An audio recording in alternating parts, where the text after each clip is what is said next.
خبره کوم 550 سرکاري نرخنامه تاسو وایي تاسو ریټ 650 چلوي وایلیشن کوي څوک راځي تاسو کوي ولې نه جی نو دا خو تاسو وایلیشن وی پرچا بدل کې یاد دی چې کله دا نرخنامه مقرر کړي د تاسو مشران به تلی کنه چې دا ریټ مقرر کړي ټیک ده 550 باندې تاسو ولې خبره کوله چې دلته تاسو له 650 هغه ټیم چې خبره کړې ده کنه هغه ټیم کې ساروي ډیر زیات ارزانو خو ما تاسو ته دا خبره وکړه چې د افغانستان د وجې او د دې چرګانو د وجې مونږ ته ډیر زیات نقصان شو ډیزلو د وجې د سند نه به زمونږ گاډی راتلو په 1 لک روپۍ باندې اومک گاډی اوس په 3.5 لک روپۍ باندې راځي ټریلا د هغې په وجې مونږ ته ډیر زیات نقصان وشو جي روزه را روانه د هغې کې به ریټ نور هم څه نه جي نه انشاءالله کوشش به کوو چې په ښکته یې راولو زمونږ چې څومره وس کېږي مونږ به دا کوشش کوو چې د خلکو ته فایده ورکو خیر دی شکر دی پی دي پی دی خالص دی مړه مه کوه اوبو کې خو دې نه اچوي نه څو باندې کیلو دي پی 150 روپۍ 150 دا نه غواړي که د میخې میخې دي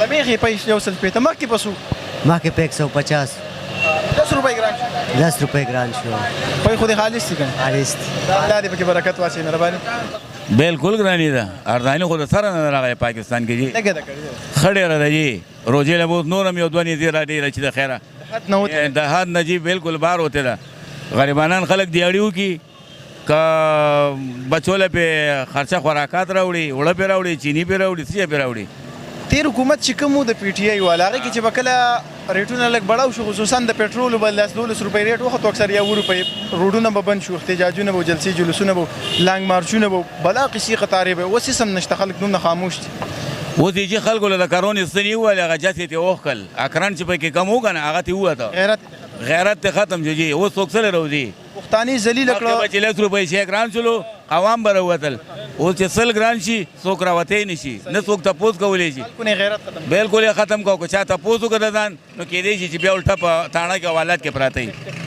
کتونکو کاکاجي بالکل ښکلې خبره وکړه دی بل روډ له راځه ما څنګه السلام علیکم جی څنګه صحت نوم هم څنګه زما نوم جي پلي ستار دی نې د ګرانۍ خو صحت مو وایه پېټرول خو اوس یې راته وروره بیګا په شپه کې 15 روپۍ نورې وخېجول نو 277 دي که 72 روپۍ پېټرول دي د تیر حکومت کې چې به کله پېټرول ریټ وختو دا روډونه به بند موږ به هم راتلو کورېج به هم ورکوو اوس ولې خلک اوس ځکه خلک شوي دي چې وروره د خلکو نه هغه بس هغه جست دی کرونا کم انجکشن هغې ته ویسته بل لا خبر زه دا درخواست کوم کم چې دا زمونږ واک چارواري چې کم د حکومت دغه دي مهرباني وکړئ په دې غریبانانو باندې رحم وکړئ نور وجنه که څه ورسره کوئ کم از کم دغه تیر الیکشن کې چې دی نو هغه د عمران خان په حکومت کې به 15 روپۍ شی ګران شو نو دا کم چې به زمونږ مشران دي کم علیمان صاحبان دي هغوی خو به دا روډ بند کړه لانګ مارچ به شو نو زه هغوی ته درخواست کوم چې کم از کم تاسو په دې غریبانانو باندې رحم وکړئ او راوځئ او د دې خلاف خو څه وکړئ که نه آخر مثال په طور چې زه یاره جی 800 روپۍ دیاړي ده اوس کیلو غوړي چې دی نه ما راواغسته نو دا وروره په 500 روپۍ نو او چرګ دی په 1000 روپۍ نو په دې یو دیاړۍ کې به دا غریب څه وکړي هېڅ هم نشي کولی ډاکې غلاګانې شوکې خو دا حد نه سیوا په رڼا ورځ د نه علي د ماښام نه پس ته په دې کوټ روډ باندې ځه یا په دې ساړو روډ باندې ځه سره د موټر سایکل دی الوځئ بس آخري دا میسج ضروره زما دی حکومت ته چې مهرباني وکړئ چې کم دا موجوده دی او که راتلونکو دی په دې غریبانانو باندې رحم وکړئ او نور دا خلک د غلا او ډاکو ته مه جوړوئ والسلام ډېره مهرباني کتونکو مخکې ځو بازار کې د ولس سره به خبرې اترې کوو په دغه موجوده مهنګایي باندې چې ولې خلک غلي دي کاکا خبره وکړه چې د کرونا انجکشن یې کړی خلکو نه هغه غیرت ختم کړی نو دغه خبره خو 100% پورې صحیح ده ټولو غیرت خو ټولو خلکو نه ختم دی ځکه چې دا کمالات شاروي په ایمان خلک دونه غلي شوي چې سرونه یې منډلي دي بار یو قسم دا سوچ نه کوي چېرې زه راوځم او هغه د دې ګرانۍ خلاف یو اواز وکړي چې څومره زمونږ دغه چې کوم دي دا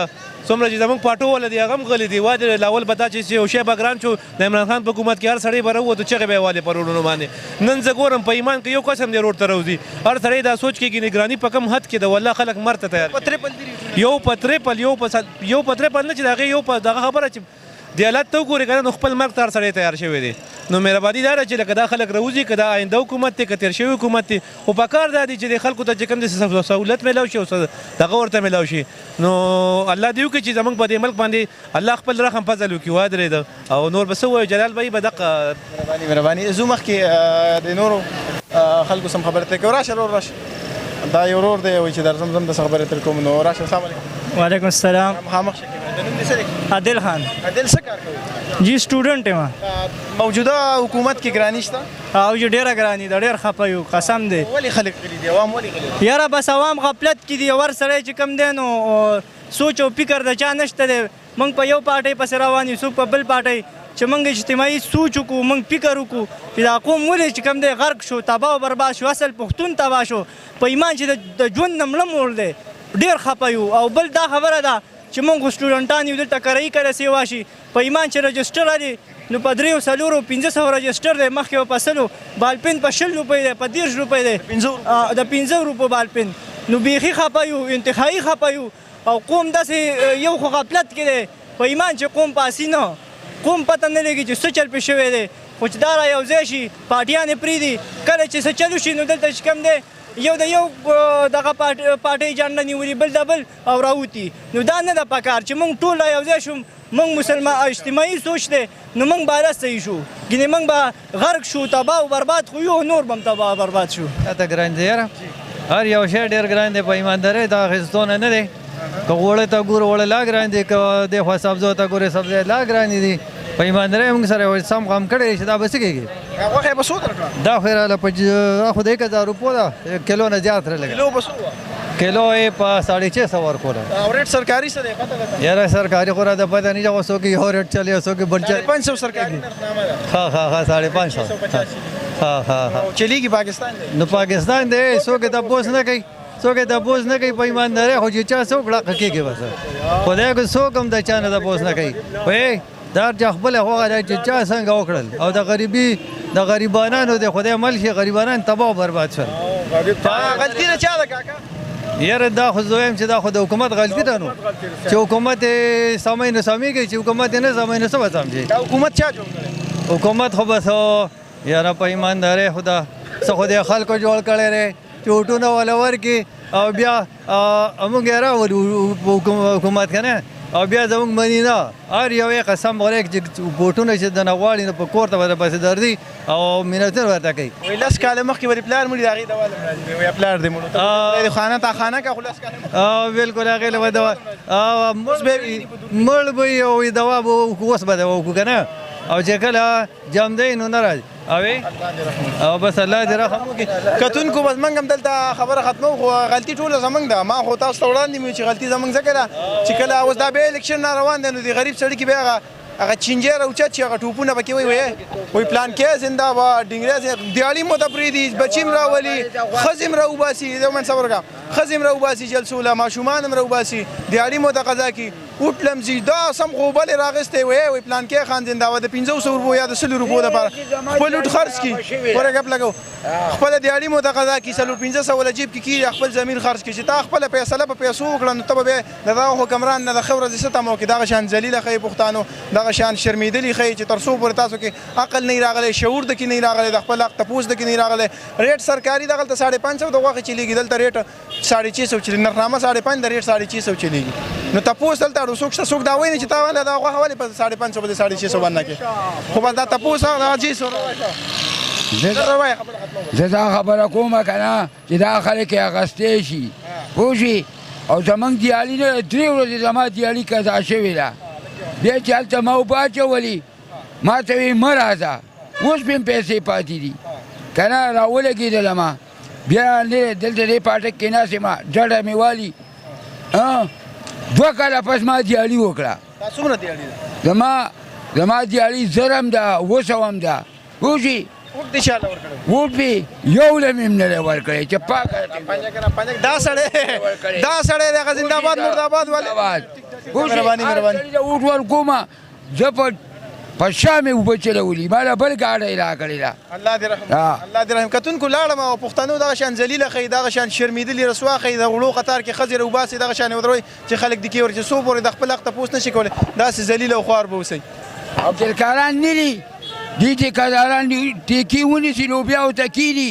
اوس موږ دلته ناستي، خپل کسان بوځي، دلته موږ بېروزګاره ناستي، پوه شوې. دلته دا خلک موږ ته نه، دا خلک موږ پسې خاندي، پوه شوې. غریب سړي پسې خاندي، ټول په زکاتونو پسې ګرځي. مخکې به زکات پسې نه ګرځېدله چې زه درته اوس ووایم الله دې رحم وکړي الله دې رحم وکړي کتونکو بس دغه مختصر شان پروګرام و دلته موږ د ولس سره خبرې اترې وکړې دلته سرکاري ریټ یو دی د هر یو څیز سرکاري ریټ یو دی دلته بازار کې بل ریټ چلیږي د تپوس اړو څوک شته نه دغلته ایسي ناست دی په تحصیل کې ډي سي شته دی بلا دغه شته ادارې شته خو کار نه کوي بل موږ پښتنو کې دا دغه نشته چې راوځو د خپل تپوس وکړو دغه سرکاري وړو دپاره موږ خپلې ښځې راوباسو په قطار کې ودرو هغه ښځې چې چای مخ هم نه لري صرف د ډاکټر په دکان کې به مخ کاره کیږي په نادره دفتر کې درې مې ولته په وړو په قطار کې ذلیله کړي د کې ورکوي په شرمونو یې پښتانه وشرمول دی موجوده حکومت او نورم چې کوم تیر ګورنمنټونه هغې خلک په شرمونو وشرمول پښتانې د سترګې لګېدو نه ویستې سوالګري دومره په بازار کې جوړ شو دومره ماشومان خلک په سوال کې دی خوښه ګله دومره یې چې تپوس ته کې پلار د څه کار پلان په ډیران باندې ګرځي ګندونه راغونډې غلاګانې شو کې ډاکې د هر سام شو پاکستان تباہ او برباد دی تر دغه به تباہ او برباد چې څو پورې موږ کې دغه عقل نه راغلی شعور نه راغلی د خپل تپوس نه شو کولی دغه پورې به ذلیل او خوار ګرځو پښتنو الله دې په موږ خیبانه خپل رحم وکړي ډېره مهرباني شکریا وسلام